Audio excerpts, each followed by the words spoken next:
Bismillahirrahmanirrahim. Assalamualaikum warahmatullahi wabarakatuh. Bagaimana kabarnya semua? Mudah-mudahan dalam kondisi sehat walafiat ya. Baik, untuk hari ini kita akan bahas materi yang baru ya. Sebelum kita mulai, mari kita berdoa terlebih dahulu. Berdoa dipersilahkan. Ya, berdoa selesai. Baik, di bab ini sudah akan menjelaskan tentang energi ya. Energi, bentuk-bentuknya, kemudian sumber energi, dan proses fotosintesis. Nah, ada yang pernah tahu apa yang dimaksud dengan energi? Nah, energi ini adalah sesuatu kemampuan untuk melakukan usaha atau kerja.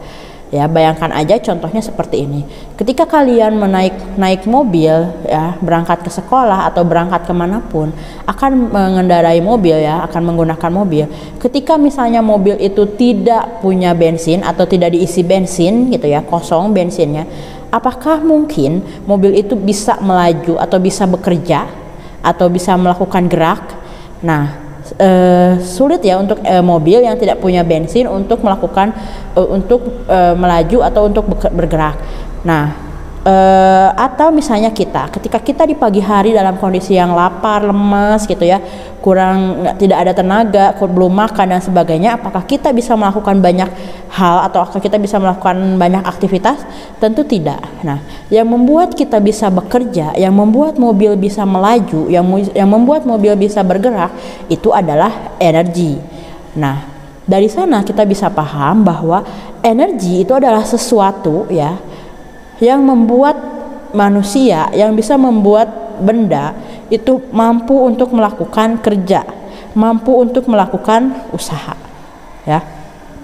Nah, kalau kita bayangkan misalnya kita tidak punya energi, maka kita nggak bisa melakukan aktivitas, kita nggak bisa melakukan usaha.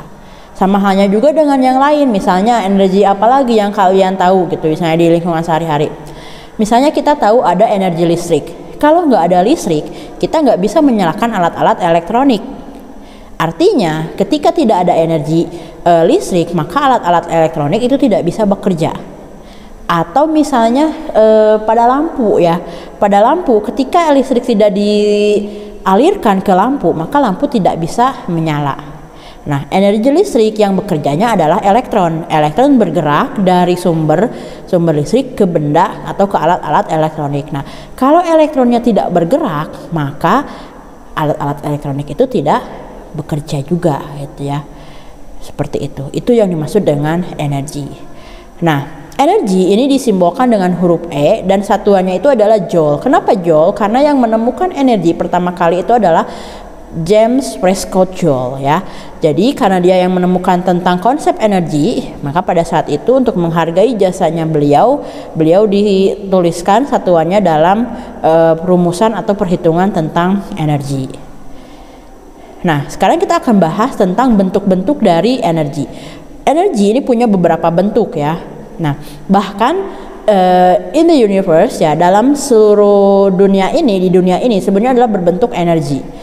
Ya, jadi kenapa disebut berbentuk energi? Karena kita di dunia ini ada itu membuat benda-benda di sekitarnya itu harus melakukan usaha gitu ya, atau harus melakukan gerak. Yang pertama itu adalah adanya energi kimia. Ya, jadi bentuk yang pertama itu adalah energi kimia ya. Ini energi kimia. Ya, kita tahu yang disebut dengan energi kimia dulu waktu ketika kita semester 1 kita udah bahas ya. Ada yang disebut dengan struktur kimia atau misalnya ikatan kimia atau misalnya ada reaksi kimia. Nah, energi kimia ini adalah kemampuan usaha yang terdapat di dalam bahan-bahan yang punya struktur atau ikatan kimia atau senyawa kimia. Ya, contohnya ini adalah pada makanan yang biasa kita konsumsi seperti nasi, ikan, telur, dan susu. Atau bahkan yang lain juga ya. Pokoknya yang kita makan itu pasti dia mengandung energi ya. Nah, energinya itu dia berbentuk energi kimia. Kemudian juga selain pada makanan itu ada pada bahan bakar. Seperti pada pada arang ya, batu bara, minyak ataupun gas alam atau mungkin uranium dan sebagainya gitu ya. Nah, pokoknya yang berbentuknya senyawa kimia, maka dia disebutnya energi kimia. Nah, tanpa ini kita sudah tidak akan bisa mendapatkan energi gitu ya dari makanan. Tanpa ini kalau nggak ada makanan ya kita nggak bisa dapat energi gitu. Nah, kemudian bentuk yang lain itu adalah energi listrik. Nah, energi listrik ini adalah energi yang disebabkan oleh adanya arus listrik. Arus listrik itu adalah muatan listrik yang mengalir. Jadi kalau misalnya tidak ada listrik, tidak ada muatan listrik yang mengalir, maksudnya muatannya ada mungkin ya, tapi si muatannya itu tidak mengalir, maka listrik itu tidak akan ada. Ya, contohnya seperti apa? Contohnya kita punya baterai, bukan baterai. Ya, contohnya ada listrik PLN, tapi tidak disambungkan, ya, tidak disambungkan ke lampu atau saklarnya diputus, berarti kan tidak mengalir tuh si muatan listriknya, maka itu tidak ada energi listrik yang bekerja, gitu, ya. Nah, kemudian ada energi cahaya. Nah, energi cahaya ini adalah energi yang dihasilkan oleh gelombang elektromagnet. Ya, gelombang elektromagnet ini misalnya pada lampu, ketika lampu itu mulai dialiri oleh listrik, si muatan listriknya itu mengalir dari sumber ya ke lampu. Nah, maka oleh lampu si energi listriknya itu diubah ya menjadi energi cahaya. Nah, cahayanya itu bisa sampai ke kita, ya. Cahayanya dia bekerja, si gelombang itu bekerja dari lampu menuju ke mata kita sehingga kita bisa melihat benda-benda yang ada di sekitar kita. Nah, energi cahaya itu ada yang energinya dari lampu, ada juga yang dari alam ya. Dari alam itu adalah energi matahari ya. Energi cahaya terbesar itu adalah energi matahari. Nah, matahari ini dia memberikan energinya itu selain membuat kita bisa melihat gitu ya dari cahaya, itu yang kedua adalah nanti akan kita bahas pada fotosintesis. Energi cahaya ini adalah sumber energi dari proses fotosintesis. Nah, kemudian bentuk energi yang lain itu adalah energi kalor. Nah, energi kalor ini sudah kita bahas ya di semester 1, kita membahas energi kalor ini adalah berkaitan dengan panas. Jadi energi ini adalah berbicara tentang kemampuan bahan yang dapat menghasilkan panas ya. Jadi apakah benda itu panas, kemudian nanti dia akan berpindah gitu ya, dan apakah bendanya itu akan mudah panas atau tidak. Pokoknya bicara tentang panas ya, panas dan dingin. Nah, energi panas ini dapat berpindah dari suhu yang tinggi ke suhu yang rendah gitu. Nah, kemudian energi bunyi, ada energi bunyi. Nah, energi bunyi ini adalah energi yang disebabkan oleh gelombang bunyi. Kenapa dia berbentuk energi? Ya, kan bunyi mah bunyi aja. Nah, karena bunyi yang dikeluarkan oleh sumber ya, misalnya oleh petir, oleh kilat, oleh petir ya. Pernah gitu kejadian si petir itu bisa memecahkan kaca jendela. Kenapa bisa dipecahkan? Karena ada energi ya. Jadi setiap gelombang bunyi itu ada energi. Termasuk kita. Kalau misalnya kita mendengarkan suara ya, suara apapun kemudian membuat telinga kita sakit, berarti yang menyebabkan telinga kita sakit itu adalah karena adanya energi ya. Adanya energi atau adanya usaha dari gelombang bunyi yang masuk ke dalam gendang telinga kita dan membuat gendang telinga kita itu sakit gitu. Kemudian ada energi magnet. Nah, energi magnet ini berarti energi pada magnet ya. Magnet itu apa? Magnet itu adalah benda yang punya kutub-kutub magnet dan menghasilkan medan magnet. Kutub-kutub magnet itu yang seperti apa? Nah, kutub-kutub magnet ini adalah yang seperti itu ya, maksudnya kutub utara dan kutub selatan itu. Nah, kemudian ada energi mekanik. Nah, energi mekanik ini adalah energi yang berkaitan dengan kemampuan gerak ya. Nah, kemampuan gerak itu, jadi benda yang bergerak itu adalah pasti punya energi. Contohnya aja kalau misalnya ada tabrakan ya, di jalan ataupun dimanapun ada tabrakan tuh. Begitu dua benda yang sedang melaju dengan kecepatan yang cepat kemudian saling menabrak, benda itu akan saling merusak atau saling mendorong ya. Contoh misalnya kalian pernah melihat tabrakan dimanapun gitu ya. Jadi misalnya ada motor ditabrak oleh truk. Nah, si motor yang ditabrak oleh truk pasti dia akan mental jauh gitu ya dari asal dia berasal. Jadi kenapa bisa seperti itu? Karena si truk yang sedang melaju itu punya energi sehingga dia itu bisa membuat motor yang ada di depannya itu maju atau bergerak lebih jauh lagi gitu ya. Itu yang disebut dengan energi mekanik. Nah, di energi mekanik kita tidak bicara tentang energi kinetik aja gitu atau energi yang bergerak aja, tapi juga kemungkinan ya, kecenderungan dia punya energi ya. yaitu disebutnya dengan energi potensial. Nah, energi potensial ini adalah energi yang dimiliki oleh benda-benda yang berada di posisi yang dimiliki oleh benda karena posisinya. Nah, jadi energi yang karena posisinya itu berarti di mana dia diletakkan. Nah, dia itu pasti ada energi potensial. Misalnya ada apel di pohon, ya, atau misalnya energi pada buah kelapa di atas pohon itu kan tinggi tuh. Nah, dia punya energi potensial. Nah, energi potensial ini dipengaruhi oleh massa, percepatan gravitasi dan ketinggian. Semakin tinggi bendanya, ya, semakin tinggi bendanya, ya, semakin tinggi bendanya, maka akan semakin besar energi potensialnya itu. Atau kalau pendek, makin kecil energi potensialnya itu, ya. Nah, ini itu ya tentang energi potensial ini untuk energi kinetik. Jadi energi kinetik itu tadi, semakin cepat benda yang melaju, maka energi kinetiknya itu akan semakin cepat. Contohnya aja gini, ketika misalnya kita melihat, pernah kan kalian mungkin melihat meteor yang jatuh. Nah, meteor yang jatuh itu kan dia bergerak dari ketinggian yang sangat tinggi, yaitu dari luar angkasa, dan bergerak dengan kecepatan yang sangat besar. Walaupun batunya itu kecil, tapi dia itu bisa membuat kawah yang besar. Nah, kenapa bisa seperti itu? Karena energinya itu besar, ya, dihasilkan dari energi kinetik atau energi mekanik, ya, energi kinetik dan energi potensial itu, ya. Nah, itulah bentuk-bentuk energi. Mudah-mudahan bisa dipahami, ya. Ini tadinya akan mengajarkan tentang hitungannya, tapi tidak, ya. Untuk kali ini kita akan bahas tentang teorinya atau konsepnya aja, ya. Nah, baik, kita akan lanjutkan dengan sumber-sumber energi. Nah, jadi dari mana sih sumber-sumber energi itu berasal? Nah, kita harus tahu, ya, dari mana sumber-sumber energi itu berasal. Energi itu sebenarnya sumber energi itu dibagi menjadi dua. Ada energi yang tidak dapat diperbaharui dan ada energi yang dapat diperbaharui. Energi yang tidak dapat diperbaharui itu adalah energi yang suatu saat itu akan habis, ya. Suatu saat di satu titik itu akan habis. Nah, kalau energi yang dapat diperbaharui sampai kapanpun, sampai kiamat pun, ya, ketika kiamat baru dia akan habis, gitu, ya. Nah, yang pertama ini di energi hasil tambang bumi, ya, untuk energi yang tidak dapat diperbaharui. Ini ada minyak, ya, minyak bumi. Nah, jadi yang pertama adalah energi dari minyak bumi, yang kedua ada batu bara, dan yang ketiga ada gas alam. Jadi ini adalah ketiga sumber ini adalah sumber-sumber energi yang pada satu titik, gitu, ya, pada tahun tertentu, mungkin di waktu tertentu itu akan habis.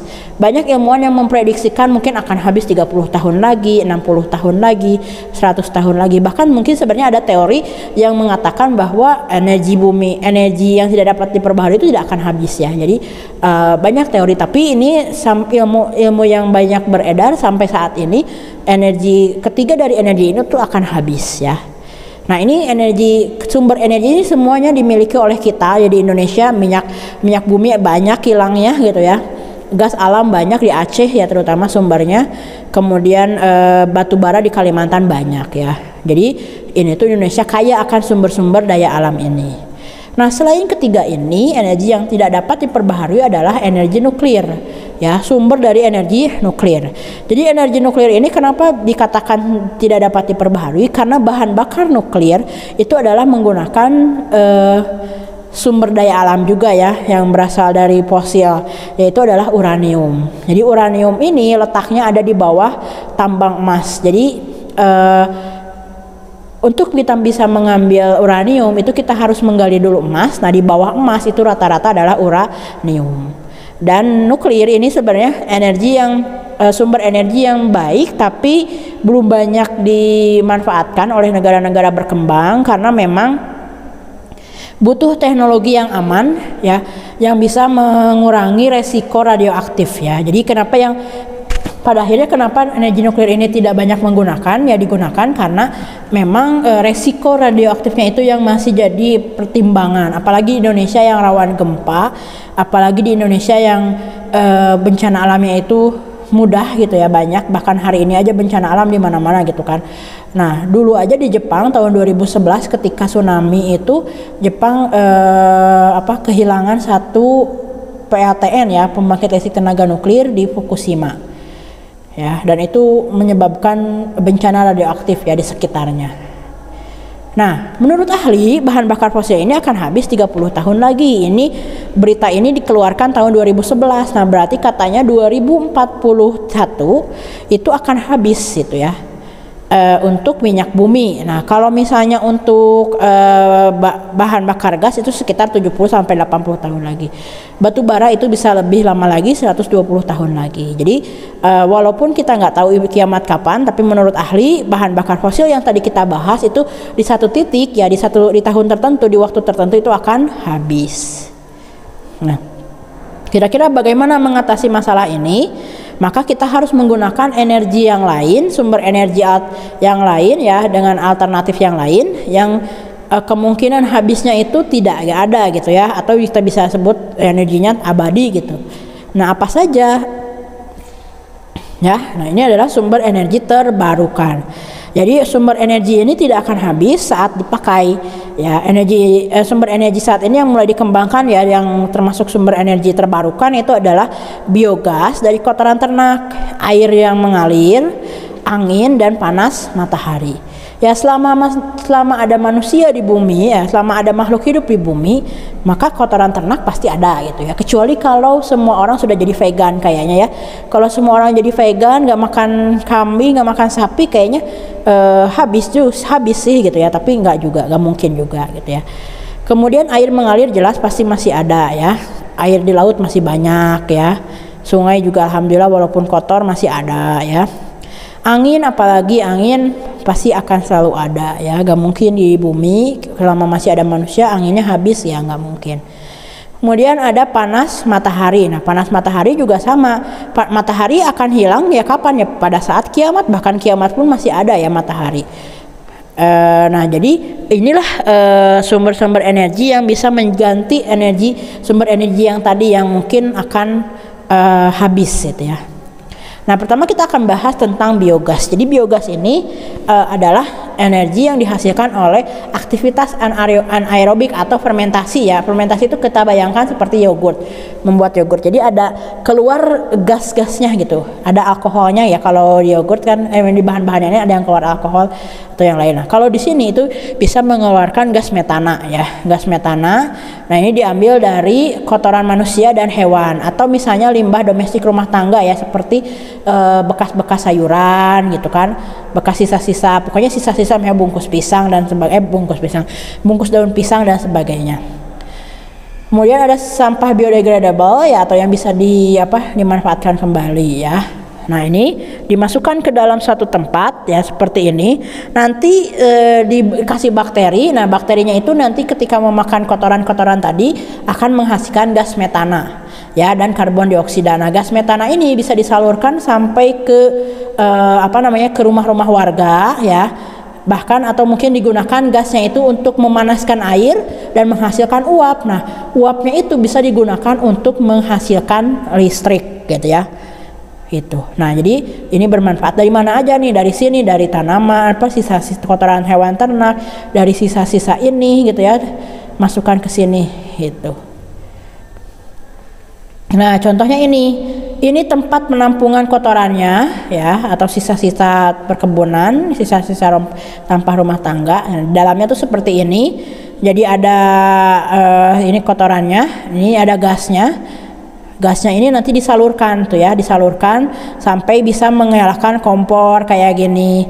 Ini ya. Nah, ini apinya biru bagus berarti. Ya, ini di rumah untuk tingkat rumah tangga seperti ini bisa tuh. Bapak ini bikin untuk gas ya.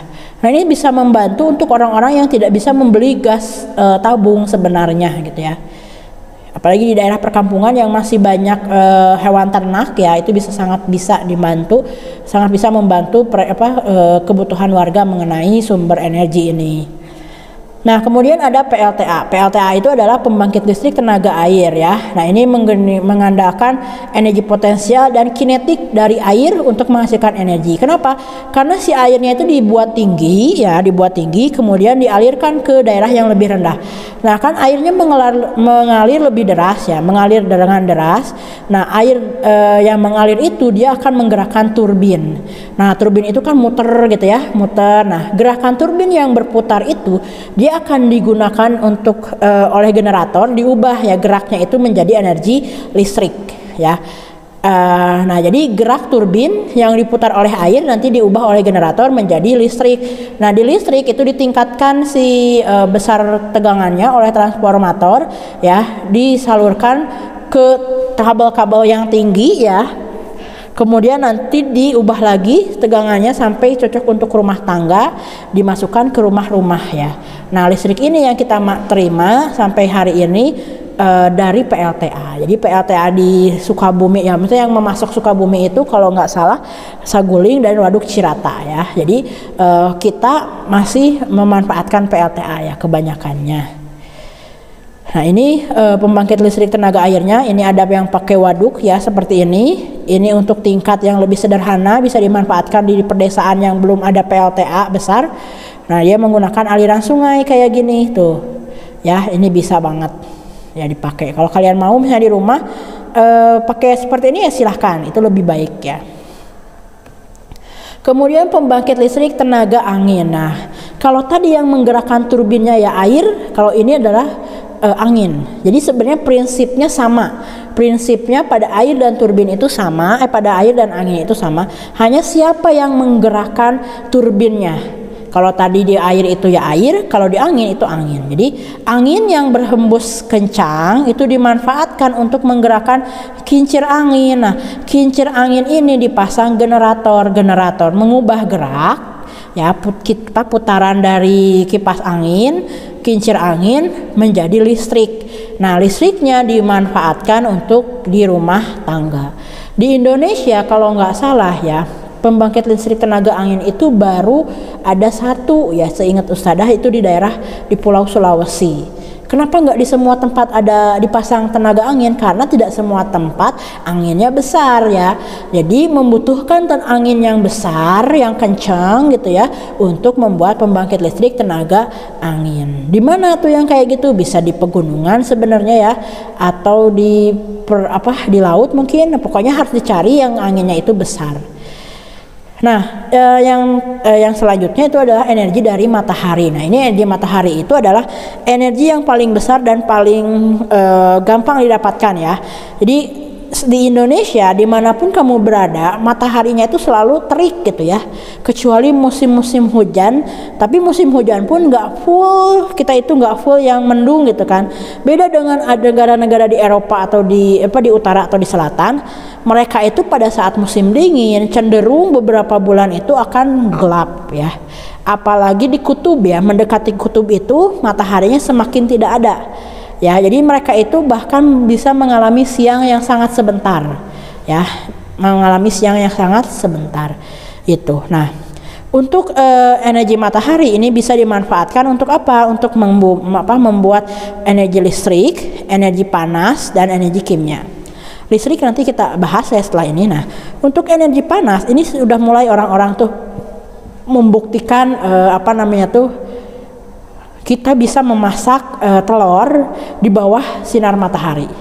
Bisa, betul, memang bisa ya. Kita simpan telurnya, dipecahkan, kemudian dimasukkan ke dalam penggorengan atau pan, simpan di bawah sinar matahari yang terik, beberapa jam juga akan matang ya. Nah, tapi nggak bisa dipastikan apakah dia itu bebas dari bakteri atau enggak.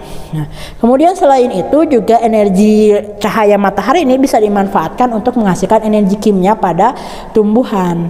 Nah, pada tumbuhan mereka membutuhkan matahari untuk bisa berfotosintesis ya. Dan kita sebagai manusia itu bisa mendapatkan sumber energi ya dari tumbuhan juga. Hewan ternak yang kita makan ya, daging-daging sapi, daging ayam, itu juga mereka mengkonsumsi tumbuhan. Jadi matahari itu penting untuk kita ya. Nah, kemudian matahari itu bisa dimanfaatkan untuk menghasilkan listrik. Nah, menghasilkan listriknya itu menggunakan pembangkit listrik tenaga surya ya. Jadi ada yang ini ya, alat-alat ini dia disebut dengan apa ya? Pokoknya ini alat untuk mengubah cahaya matahari menjadi listrik. Nah, ini dia mataharinya itu dikirim ke sini. Nah, itu dia akan ada fotovoltaik yang kemudian dia nanti akan menghasilkan energi listrik ya. Nah, ini lebih aman, lebih ramah lingkungan, tapi memang biayanya itu cukup mahal ya. Cukup mahal. Kenapa? Karena mahal ya beli yang gininya tuh sepapan gini segede pintu itu kalau nggak salah 2 juta ya. Kalau nggak salah 2 juta segede pintu ini. Nah, jadi ini sangat bagus sebenarnya kalau Indonesia mulai menerapkan ini, karena Indonesia itu ada di garis khatulistiwa 12 jam itu insya Allah gitu ya ada cahaya matahari. Ya, harusnya sih bisa. Cuma pemerintah kita belum ada inisiatif ke sana sepertinya gitu. Apalagi sebenarnya kan listrik itu sangat dibutuhkan ketika kita nanti akan mulai menggunakan mobil listrik. Kemarin kan Tesla itu katanya sudah mau masuk ke Indonesia. Nah, sumbernya itu harusnya sudah mulai di-upgrade ya. Jangan menggunakan listrik yang berasal dari batu bara. Kenapa? Karena batu bara itu bisa pertambangan batu bara itu bisa membuat bencana ya. Bencana alam di sumbernya di Kalimantan, di Indonesia itu, dan juga bencana alam di pemanasan global ya, sebenarnya sudah kita bahas itu. Jadi itulah ya untuk energi surya, energi matahari. Nah, itu saja untuk pertemuan hari ini. Saya ucapkan terima kasih atas perhatiannya. Mohon maaf kalau ada hal-hal yang kurang berkenan ya. Kalau kalian ada pertanyaan boleh langsung kontak Ustadzah gitu ya, atau misalnya ada hal yang ingin diperjelas lagi boleh ya. Itu saja, kita akan lanjutkan lagi minggu depan. Terima kasih. Assalamualaikum warahmatullahi wabarakatuh.